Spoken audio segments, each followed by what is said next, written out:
ये कार्यक्रम समय से संपन्न नहीं हो सकता। पीछे आ जाओ, पीछे दूर से ही होगा। लेकिन मेरी इसमें कोई गलती नहीं। मैंने समय 4 बजे का दिया था और मैं 3 बजे अलीगढ़ आ गया। ये लोग मुझे अलीगढ़ में सब गली मोहल्लों में सारे गांव का दर्शन कराते हुए यहाँ लेके आए हैं। तो मेरा देखो कोई दोष नहीं है, लेकिन देर हुई है उसके लिए मैं क्षमा प्रार्थी हूँ। आपसे हाथ जोड़ के प्रार्थना करता हूँ, आप मेरी भावना को समझते हुए मुझे क्षमा करेंगे।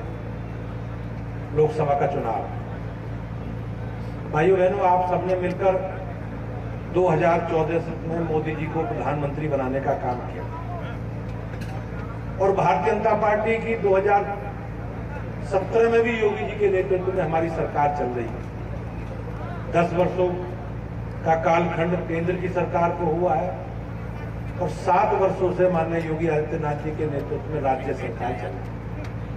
हमारी सरकारों ने, चाहे केंद्र की सरकार हो चाहे राज्य की सरकार हो, हम लोगों ने बगैर किसी भेदभाव के जो विकास के काम है, डेवलपमेंट के काम है, सुरक्षा से जुड़े विषय हैं और देश और प्रदेश की जो स्थिति है उस बदलने का काम हमारी सरकारों ने किया है। भाइयों बहनों, आज 10 वर्षों में हम बदलते हुए भारत की तस्वीर देख सकते हैं, बदलते हुए उत्तर प्रदेश की तस्वीर देख सकते हैं।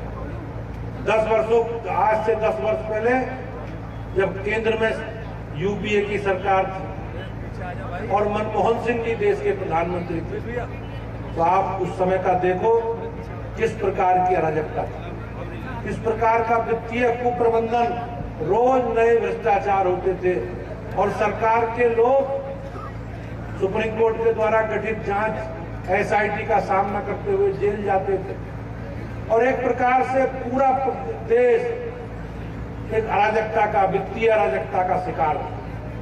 लेकिन 2014 में सरकार बनने के बाद मोदी जी ने देश के विकास के लिए, आम आदमी के लिए, अंत्योदय के अंतिम छोर पर बैठे व्यक्ति के लिए, किसानों के लिए, गरीबों के लिए, मजदूरों के लिए हमारी सरकार ने बेहतर योजना बनाकर उस पर काम करना प्रारंभ किया।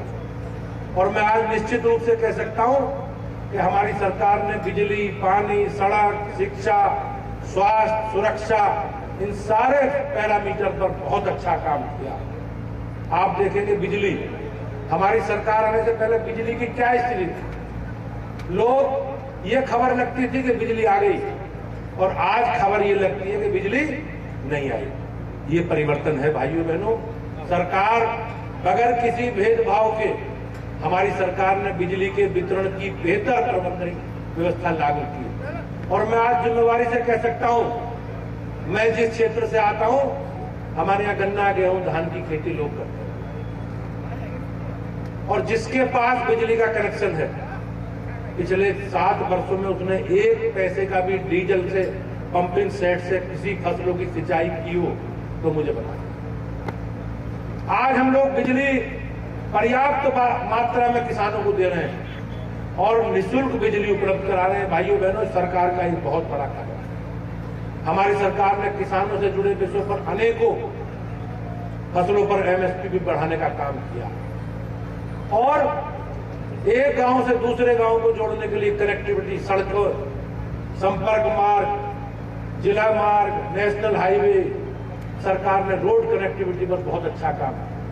स्वास्थ्य के क्षेत्र में जिस प्रकार से आप देखेंगे, कोरोना जैसी वैश्विक महामारी को जिस प्रकार से हमारी राज्य सरकार ने, योगी जी और केंद्र ने मोदी जी के नेतृत्व में उसे नियंत्रित करने का काम किया। भाइयों बहनों, ये असाधारण घटना, असाधारण परिस्थिति का जिस प्रकार से सरकार ने आप सब लोगों के आशीर्वाद और स्नेह से मुकाबला किया, ऐसे उदाहरण दुनिया में कहीं नहीं मिले।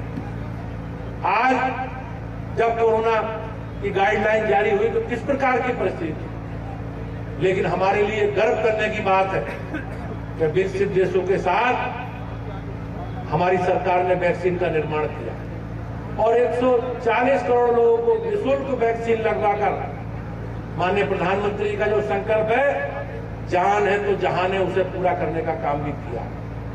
राज्य सरकार की अनेकों उपलब्धि, उस उपलब्धि में आप सुरक्षा की बात करोगे।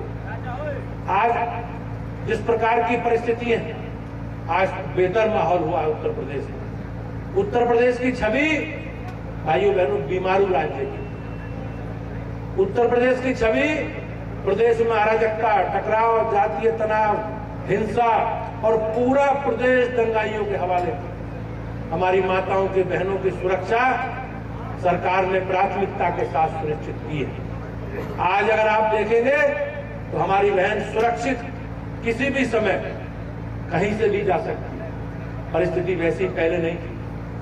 मुझे विश्वास है कि आप सब लोगों ने जिस प्रकार का सरकार का काम देखा है, आज पहली बार 10 वर्षों में आप देखेंगे किसी भी सरकार के अपने नेता के प्रति कोई भी अविश्वास, कोई किसी प्रकार का आक्रोश आज देखने नहीं मिलता।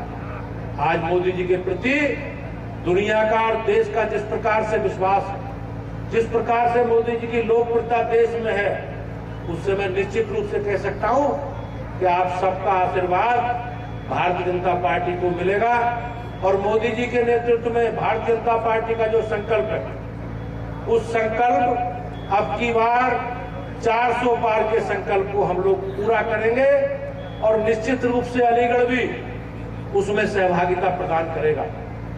आपसे मेरा निवेदन है कि स्थानीय स्तर पर हो सकता है कोई गलती हुई, हो सकता है हम लोगों से भूल हुई हो, लेकिन भाइयों बहनों, आज पार्टी हमारी, आज हमारी सरकार देश के हित में, हमारे सारे निर्णय समाज की आवश्यकताओं, उसकी अपेक्षाओं और भारत को विकसित राष्ट्र कैसे बनाना है, इस संकल्प के हम लोग साथ बढ़ रहे हैं। भाइयों बहनों, हमारा परिवार बढ़ा। पिछली बार एनडीए के घटक दलों के मुकाबले इस बार हमारे परिवार में संख्या बढ़ी। हमारी पार्टी में इस बार आदरणीय चौधरी चरण सिंह ने जिस पार्टी का नेतृत्व किया, ऐसी पार्टी के मुखिया जयंत चौधरी जी ने भी मोदी जी के साथ काम करने का निर्णय लिया। देश के विकास की यात्रा से जुड़ने का उनका निर्णय लिया। तो मैं उनके निर्णय का और अपने राष्ट्रीय लोकदल के सभी भाइयों बहनों का बहुत बहुत हृदय से स्वागत करता हूं, उनका अभिनंदन करता हूं और निश्चित रूप से हम सब लोग मिलकर मोदी जी के नेतृत्व में देश की विकास यात्रा को आगे बढ़ाएंगे, इस प्रकार का विश्वास मेरा है। भाइयों बहनों, हमारे खेत किसानों की बहुत लंबे समय से मांग थी। हम लोगों के मन में ये जिज्ञासा रहती थी कि हमारे जननायक, किसानों के नेता, किसानों के मसीहा चौधरी चरण सिंह जी को भारत रत्न कर दिया जाए। देश का सर्वोच्च नागरिक सम्मान भारत रत्न, जिस प्रकार से कांग्रेस की सरकार अपने परिवार के लोगों को इस पद्म पुरस्कारों से नवाजने का काम करती है, लेकिन माननीय प्रधानमंत्री जी ने हमारी, आपकी, सबकी अपेक्षा के अनुसार, भावना के अनुसार हमारे जननायक, देश के प्रधानमंत्री रहे, उत्तर प्रदेश के मुख्यमंत्री रहे, हमारे नेता आदरणीय चौधरी चरण सिंह जी को सम्मानित करने का काम किया। ये हमारी आस्था से जुड़ा विषय है। मैं एक बार पुनः आप सब लोगों का बहुत बहुत अभिनंदन करता हूं। मुझे भी दुख है कि आपको से लंबी बात करना चाहता था, लेकिन आप लोगों को बहुत लंबे समय से यहाँ बैठना पड़ा। लेकिन मैं फिर कहूंगा, मेरा दोष नहीं है। ऐसे लोग जो अमेठी से पलायन कर गए, जिनका 5 साल से अमेठी से, उत्तर प्रदेश से कोई लेना देना नहीं है, वो ये तय करेंगे। ये निर्णय अमेठी की जनता को करना है और अमेठी की जनता भारतीय जनता पार्टी के साथ है। मोदी जी के नेतृत्व में हमारी सरकार ने जो काम किया है, स्मृति ईरानी जी की लगातार सक्रियता और संपर्क, अब आने वाले परिणाम कहीं ना कहीं उसमें। उनका कहना है कि जनता चाहेगी तो मैदान में उतरेंगे अमेठी में।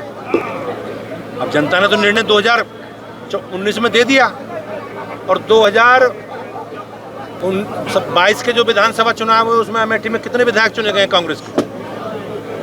तो जनादेश में जनता के जो चुने हुए प्रतिनिधि तय करते हैं कि समाज में उनकी पार्टी में कितनी स्वीकारता है।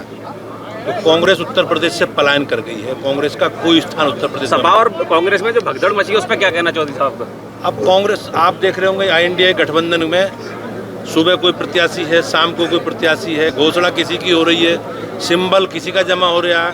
तो ये आपस में अंतर्विरोध है और आपसी कलह का शिकार है समाजवादी पार्टी। और समाजवादी पार्टी कंफ्यूज है और समाजवादी पार्टी समाप्तवादी होने की तरफ आगे बढ़ रही है। हेमा मालिनी को लेकर जो लगातार टिप्पणी कांग्रेस के नेता के द्वारा की गई, उसको लेकर आपकी क्या प्रतिक्रिया? हमारे समाज में हमारी बहनों को बड़ा स्थान दिया गया है महिलाओं को, और इस प्रकार की टिप्पणी कहीं ना कहीं नारी अस्मिता और नारी सम्मान का अपमान, इसके लिए कांग्रेस के लोगों को माफी मांगनी। अलीगढ़ की सीट को लेकर क्या कहेंगे, जिस तरीके से देखा जा रहा काफी? निश्चित रूप से मैं ये कह सकता हूँ कि भारतीय जनता पार्टी का जो संकल्प है, हम लोग मोदी जी के नेतृत्व में उसे पूरा करेंगे। 80 की 80 सीटें उत्तर प्रदेश में भारतीय जनता पार्टी जीतेगी। अगर आप ये वीडियो YouTube पर देख रहे हैं तो हमारे चैनल को सब्सक्राइब करें और बेल आइकन को दबाना ना भूलें। अगर आप Facebook पर ये वीडियो देख रहे हैं तो हमारे पेज को लाइक करें।